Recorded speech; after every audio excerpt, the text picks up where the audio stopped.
భారత్లోని అన్ని ఛానల్స్ ను ఆంధ్రదేశంలో ప్రసారం చేస్తున్న ఏకైక network city cable. Welcome to city cable news bulletin. ముందుగా హెడ్లైన్స్. హైదరాబాద్లో వెలుగు చూసిన భారీ మోసం.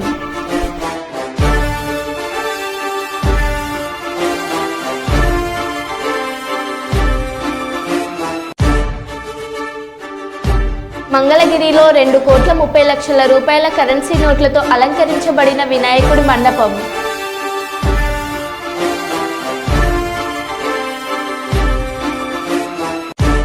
తిహార్ జైలు నుంచి విడుదలైన ఢిల్లీ సీఎం అరవింద్ కేజ్రీవాల్.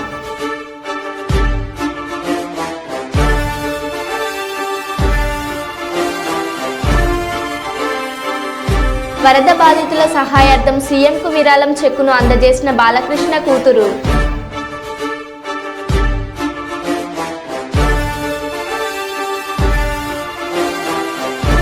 ఈ నెల 17వ తేదీన వరద బాధితులకు సాయం అందించిన సీఎం చంద్రబాబు.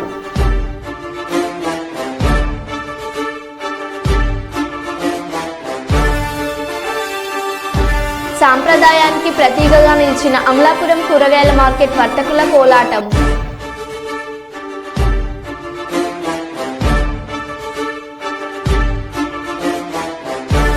తిరుమల శ్రీవారి సేవలో ఎంపీ డీకే అరుణ.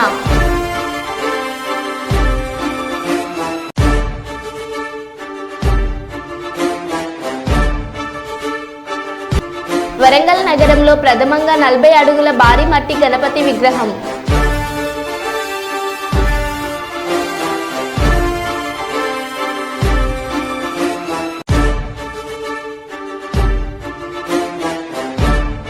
ఇక వివరాల్లోకి వెళ్తే, ప్రజలలో ఆధ్యాత్మిక చింతన కందుల సత్యనారాయణ ఫౌండేషన్ ఆధ్వర్యంలో ప్రోత్సాహ బహుమతులు అందించడం అభినందించడం సంతోషకరమని జిల్లా గ్రంథాలయ సంస్థ మాజీ అధ్యక్షులు అజీజ్ ఖాన్ అన్నారు. గతంలో అనేక పేద ప్రజల కోసం అనేక కార్యక్రమాలు చేయడం జరిగింది. ఈ సంవత్సరం నగర పరిధి 11వ డివిజన్లో నిర్వహిస్తున్న వినాయక నవరాత్రుల సందర్భంగా కందుల సత్యనారాయణ ఫౌండేషన్ తరపున వినాయక మండపాలు నిర్వహించే నిర్వాహకులను ప్రోత్సహించేందుకు వారికి ఆధ్యాత్మికతను పెంపొందించుటకు ఫౌండేషన్ సభ్యులు 11వ డివిజన్లో ఏర్పాటు చేసిన మట్టి గణపతి మండపాలను సందర్శించి కార్యక్రమం వివరాలు పరిశీలించి పర్యవేక్షణ పరిరక్షణకు సహాయపడుతూ ఏర్పాటు చేసిన మట్టి గణపతి మండపాలను పరిగణలోకి తీసుకొని మొదటి బహుమతులు 5,000 రూపాయలు Bhadrakali youth association Kakatiya talkies దగ్గర, రెండవ బహుమతి 3,000 రూపాయలు పార్వతీపుత్ర గజనాన మండలి కాపువాడ, మూడవ బహుమతి 2,000 రూపాయలు సరస్వతి దేవాలయం సందులో రంగంపేటలో ప్రకటించి అందజేశారు. ఈ కార్యక్రమంలో ముఖ్య అతిథులు గ్రంథాలయ సంస్థ మాజీ chairman Mohammed Aziz Khan, TPCC coordinator Bandi Lakshman, న్యాయవాది కందుల శ్రీలత చేతుల మీదుగా బహుమతులు ప్రదానం చేయడం జరిగింది.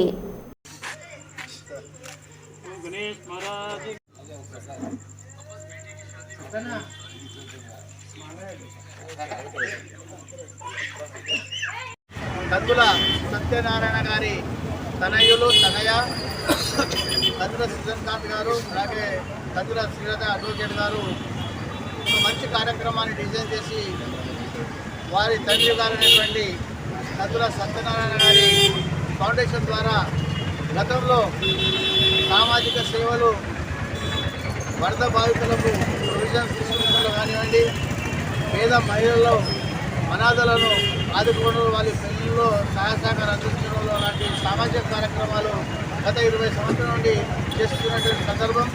అలాగే ఈ సంవత్సరం ఒక నూతనమైన కార్యక్రమాన్ని డిజైన్ చేసి సమాజంలో సైద్ధాంతికత, దైవభక్తి పెంపొందించాలని ఒక కార్యక్రమం ద్వారా ఇవాళ గణేష్ నవరాత్రుల సందర్భంగా 11th డివిజన్లు తీసుకొని అందులో దాదాపు 27 గజాన మండలులు ఇవాళ స్థాపించడం జరిగింది. అవన్నింటినీ లాస్ట్ ఆఫ్ పారిస్ అనే కార్యక్రమాన్ని పర్యావరణాన్ని సమానంగా ఉద్దేశంతో అందులోని 27లో 11 మట్టి వినాయకులను చూస్ చేసుకొని ఒక కమిటీ, వారి ఫౌండేషన్ ద్వారా ఒక కమిటీని ఏర్పాటు చేసుకొని ఆ కమిటీ ద్వారా దాదాపు మొత్తం 11 మట్టి వినాయకులను సందర్శించి అందులో ఫస్ట్, సెకండ్, థర్డ్ రైస్ కార్యక్రమాలను రూపొందించడం జరిగింది. వారు నిర్ణయించినటువంటి అందులో ఇవాళ భద్రకాళి యూత్ అసోసియేషన్ వారు కాకతీయ ట్యాక్సీ దగ్గర వారికి ఫస్ట్ ప్రైజ్ రావడం జరిగింది. అలాగే సెకండ్ ప్రైజ్ వచ్చేసి కాపువాడ వారికి,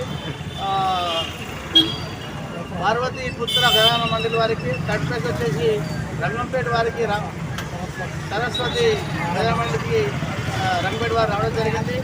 వీళ్ళ ముఖ్య ఉద్దేశం ఏంటంటే సమాజంలో దైవభక్తిని పెంపించడం, తర్వాత సైద్ధాంతికతతో పెంపొంచడం, అలాగే పర్యావరణాన్ని కాపాడుకో బాధ్యత ప్రతి పౌరుపై ఉంది. కాబట్టి ఎందుకంటే environment affection is greater than heritage అనే ఒక నానుడి మనం చదువుకున్నాం. అంటే భవిష్య పారంపర్యత కన్నా పరిసర ప్రభావం గొప్పది. పరిసర ప్రభావం వల్ల చాలామంది మంచి పొజిషన్లో వేస్తారు. ఎందుకంటే పండిత పుత్రాయ పరామర్శ ఉంటాయి. ఇటువంటి పండితుని పుత్రులు కూడా శుద్ధ అవకాశం ఉంటుంది. అదే పర్యావరణంలో ఒక మంచి పర్యావరణాన్ని సృష్టిస్తే ఒక హైదరాబాద్ కొండాపూర్లోని ఎమ్మెల్యే కౌశిక్ రెడ్డి ఇంటికి బీఆర్ఎస్ వర్కింగ్ ప్రెసిడెంట్ కేటీఆర్ చేరుకున్నారు. ఇటీవల కౌశిక్ ఇంటిపై దాడి జరిగిన నేపథ్యంలో ఆయనను పరామర్శిస్తున్నారు. షేర్లింగంపల్లి ఎమ్మెల్యే అరకెపూడి గాంధీతో జరిగిన వివాదం, బీఆర్ఎస్ నేతల అరెస్టులు, పోలీసుల తీరుపై ఇరువురు చర్చించనున్నట్లు తెలుస్తుంది.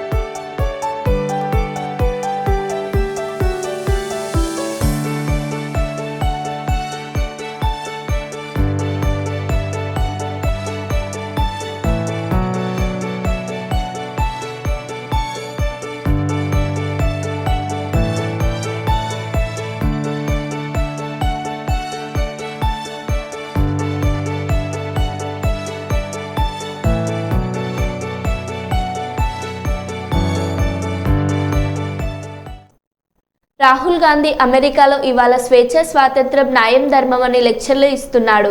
లెక్చరర్లు తర్వాత ఇవ్వచ్చు, కానీ నీ కాంగ్రెస్ పాలనలో ఉన్న తెలంగాణ రాష్ట్రంలో జరుగుతున్న అణచివేతలను, ఆకాంక్షలను, రాజ్యాంగ ఉల్లంఘన గురించి మాట్లాడమని రాహుల్ గాంధీని డిమాండ్ చేస్తున్నా అన్నాడు హరీష్ రావు. పేపర్లో ఎన్నికల ప్రక్రియ ద్వారా పిఎస్సి చైర్మన్ ఎన్నిక జరిగిందని నిన్న చిట్ చాట్లో రేవంత్ రెడ్డి గారు చెప్పాడు.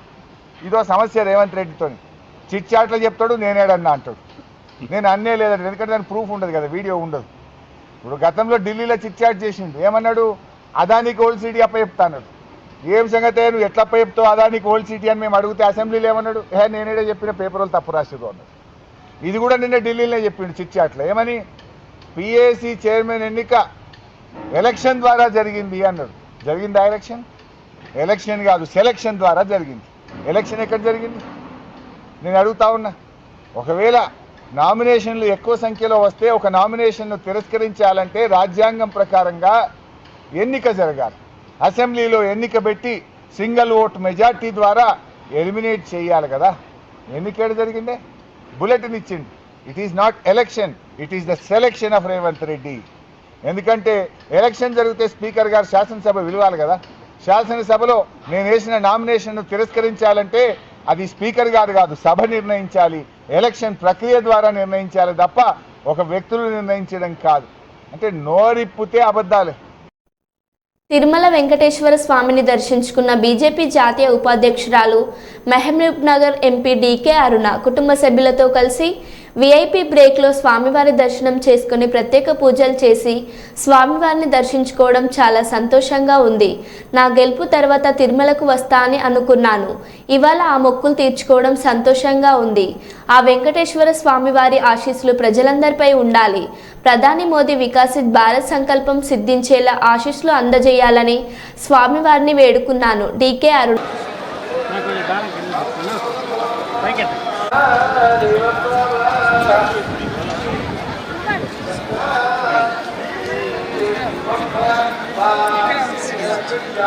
Radha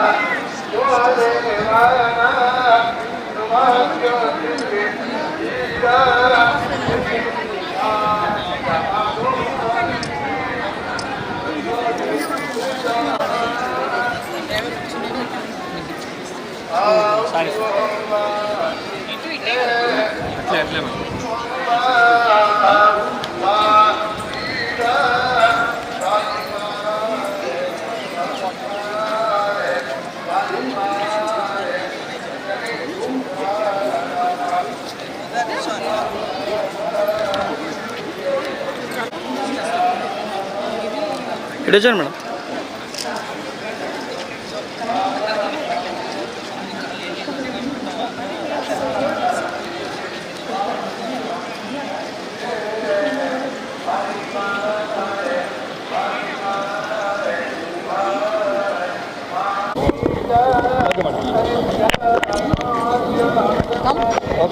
సో పార్లమెంట్ ఎన్నికల తర్వాత స్వామివారి యొక్క దర్శనానికి రావడం జరిగింది. స్వామివారి మొక్కు తీర్చుకోవడానికి, అదేవిధంగా వారి ఆశీస్సులు కూడా పొందడానికి. వెంకటేశ్వర స్వామి యొక్క దర్శనం వద్దాం అనుకుంటే ఈరోజు కుదిరింది. స్వామివారి పిలుపు మేరకే దర్శనం జరుగుతుంది.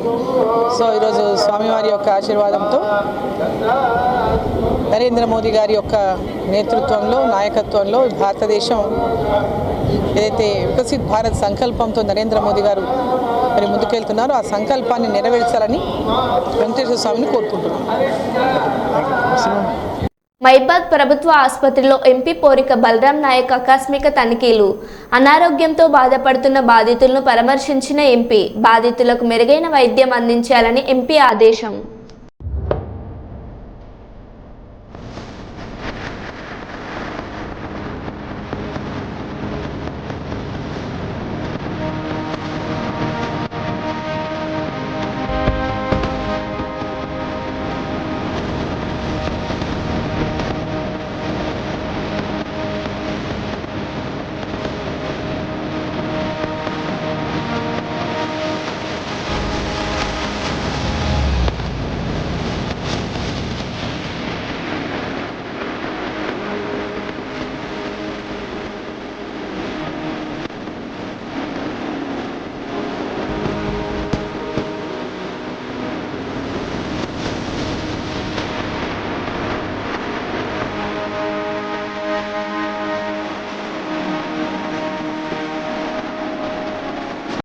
అధిక వడ్డీల పేరుతో డీకేజెడ్ టెక్నాలజీస్ మోసం చేసిందంటూ బాధితులు హైదరాబాద్ జహీరాబాద్లోని సిఎస్ఎస్ ఎదుట ఆందోళన చేపట్టారు.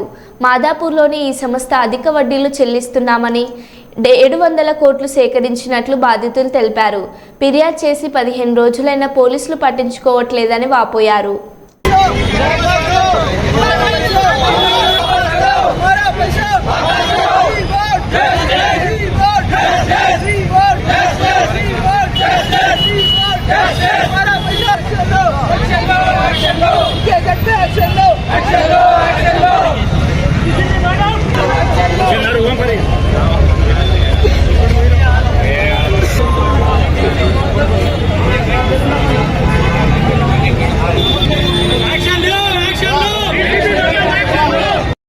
శాన్వి కన్స్ట్రక్షన్ ఆధ్వర్యంలో వరంగల్ నగరం ఎల్లమ్మ బజార్లో 40 అడుగుల భారీ మట్టి గణపతి విగ్రహాన్ని నిర్మించడం జరిగిందని నిర్వాహకులు ఆకుతోట సంజీవ్ పేర్కొన్నారు.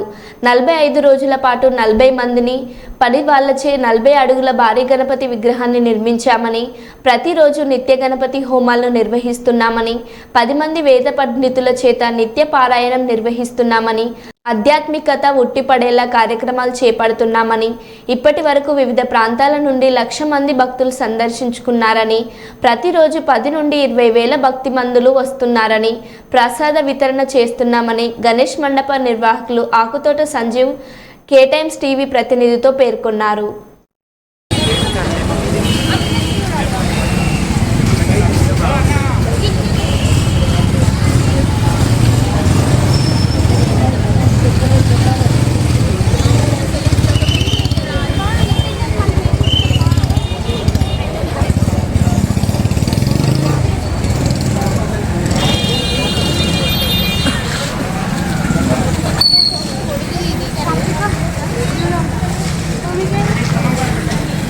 భద్రకాళి శరణమ్మమ్మ.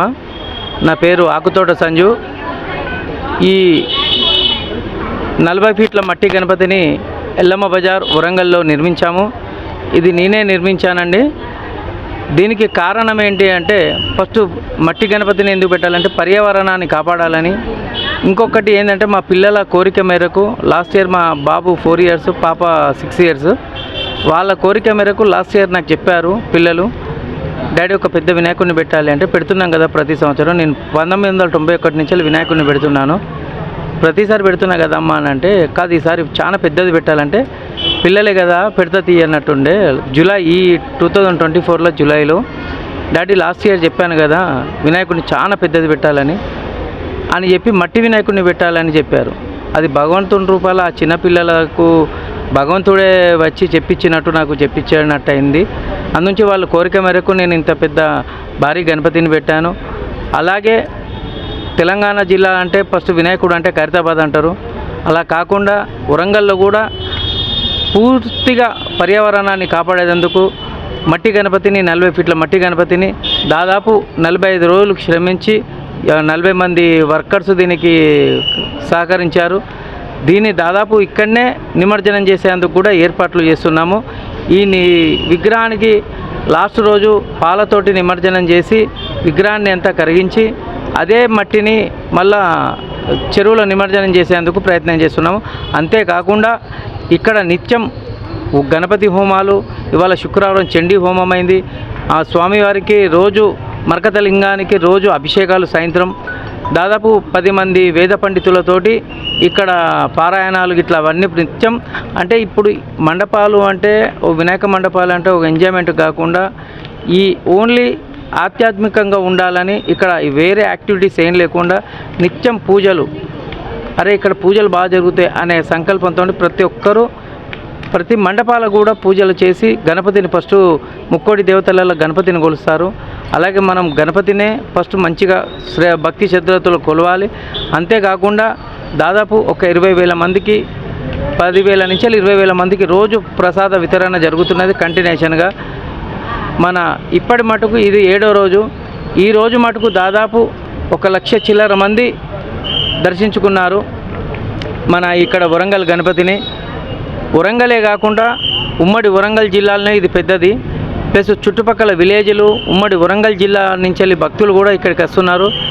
అయ్యా చాలా సంతోషంగా ఉన్నది. మేము హైదరాబాద్ పోలేము, మాకు ఇక్కడనే హైదరాబాద్. జనగామ జిల్లా లింగాల గణపురం మండలం కల్లెం గ్రామంలో శ్రీ గణపతి నవరాత్రి ఉత్సవాలలో భాగంగా జైభీమ్ ఫౌండేషన్ ఆధ్వర్యంలో ఏర్పాటు చేసిన గణనాథునికి ప్రత్యేక పూజలు నిర్వహించిన జనగామ వ్యవసాయ మార్కెట్ డైరెక్టర్ బుషింపల ఆంజనేయులు కళ్యాణి దంపతులు. వీరికి ఘనంగా స్వాగతం పలికి శాల్వాతో సత్కరించిన జైభీమ్ ఫౌండేషన్ సభ్యులు.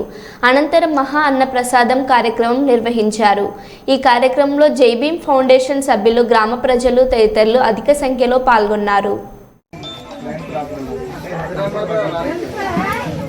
మాణిక్యాల దగ్గర పసుపు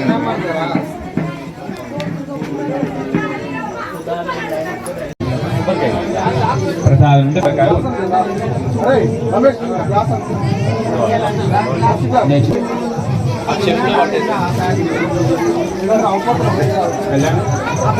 మాణిక్యాలు పట్టుకోండి లేచి. శ్రీనివాసాయ శ్రీనివాసాంగం మంగళ సంభ్రమర్పయామి నమస్కార్యామి. ప్రదర్శన కుడిచే వైపు ఓం ధ్యానికాంచ బాబాణి జన్మాదుపదార్చదా దక్షాయ బాబోం బావుసంపదా ప్రాయమాంగదాదేవ శరణాగక్ష పెట్టుకోండి. కర్పూరం బిళ్ళలు వెలిగించండి.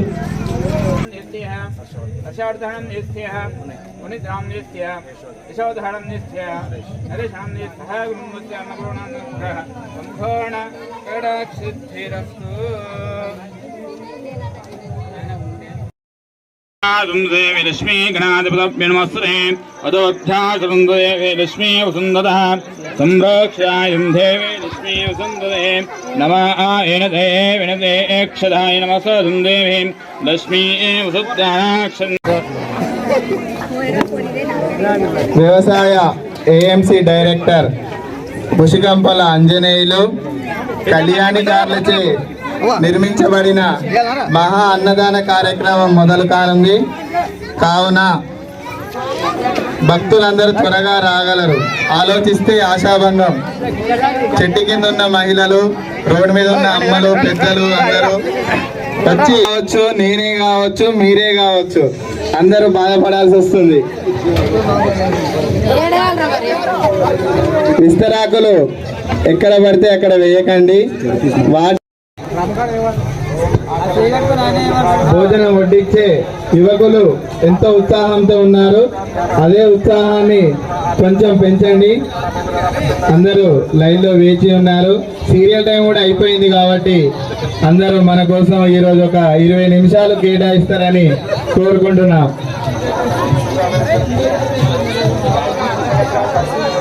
చేసిన జై భీమ్ ఫౌండేషన్ సభ్యుల మిత్రులందరికీ నా యొక్క ప్రత్యేక ధన్యవాదాలు. నన్ను రాగానే గ్రాండ్ వెల్కమ్ చెప్పిన మీ ప్రతి ఒక్కరికి పేరు పేరున నా హృదయపూర్వక నమస్కారాలు తెలియజేసుకుంటూ, మీరే నా బలం, నా బలగం. మీకు ఏ కష్టం, ఒక తమ్మునిగా, అన్నగా, ఒక కొడుకుగా మీకు ఏ కష్టం వచ్చినా నాలో ఉన్నదో లేదో ప్రతి ఒక్కరికి సాయం చేయాలని నేను ముందుకు వెళ్తా ఉన్నా. మీ ప్రేమ అనురాగాలు ఎప్పుడు మాపై, మా కుటుంబంపై ఎప్పుడు ఉండాలని మనస్ఫూర్తిగా ఆ దేవుని కోరుకుంటూ మహిబాద్ జిల్లా సిరోలు డోర్నకల్ మండలంలో దుబ్బతండ, మోదుగుతండ, ములకలపల్లి గ్రామంలో వరదలో సర్వం కోల్పోయిన సుమారు 250 మంది వరద బాధితులకు Saint Agnes high school principal హెలోన్ రాణి ఆధ్వర్యంలో స్కూల్ విద్యార్థులు, ఉపాధ్యాయుల సహకారంతో బాధితులకు బట్టలు, విద్యార్థులకు బుక్స్లు, పెన్సిల్, బిస్కెట్ ప్యాకెట్లు అందజేశారు. ఈ సందర్భంగా Saint Agnes high school principal హెలాని రాణి మాట్లాడుతూ వరద బాధితులకు ఎంత సహాయం చేసినా తక్కువే అన్నారు. ప్రతిరోజు వరద బాధితుల గురించి గ్రామస్తులను అడిగి తెలుసుకుంటున్నామన్నారు. వరదలో ఇంట్లో ఉన్న బట్టలు కొట్టుకుపోవడంతో బాధితులకు కట్టుబట్టలే మిగలడంతో మా వంతుగా బాధితులకు బట్టలు పంపిణీ చేశామన్నారు.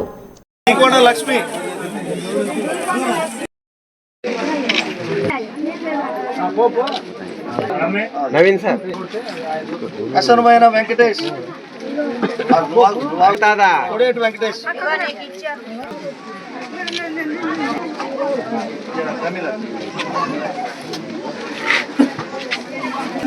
జాగ్రత్త. ఉపదేశ్ హేమలత,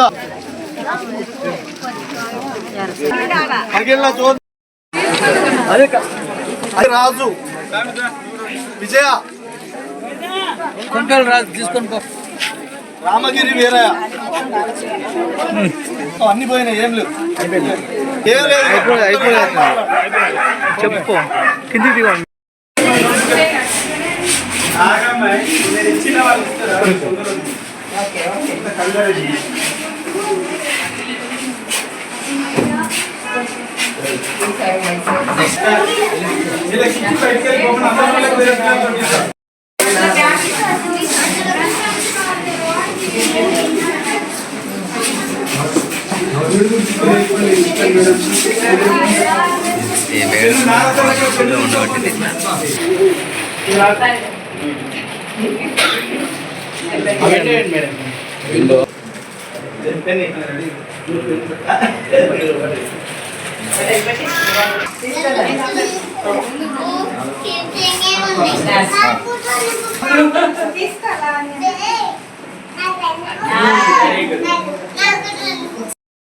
డోర్నకల్ మేనేజ్మెంట్, స్టాఫ్ మరియు మా యొక్క స్టూడెంట్స్ అందరితో కలిసి ఈరోజు మీ ఊరిని విజిట్ చేయడం అనేది చాలా సంతోషం.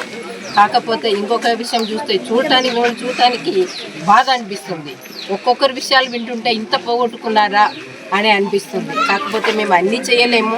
కాకపోతే నేను ఇందాక చెప్పినట్టు మేము ఆ రోజు నుంచి ఈ రోజు దాకా అసలు వీళ్ళకి తిండి దొరుకుతుందా లేదా, వీళ్ళ పరిస్థితి ఏంటి అని ఎవరో ఒక్కరిని అడిగి నేను ప్రతిరోజు కనుక్కుంటున్నాను. ఎవరిని కనుక్కున్నా వాళ్ళకైతే తినడానికైతే తిండి వస్తుంది, పర్వాలేదు అని చెప్పారు. తర్వాత ఒక న్యూస్ ఏమొచ్చిందంటే వాళ్ళకి బట్టలు లేవు, ఎవరైనా బట్టలు పెడితే బాగుంటుంది అన్నారు.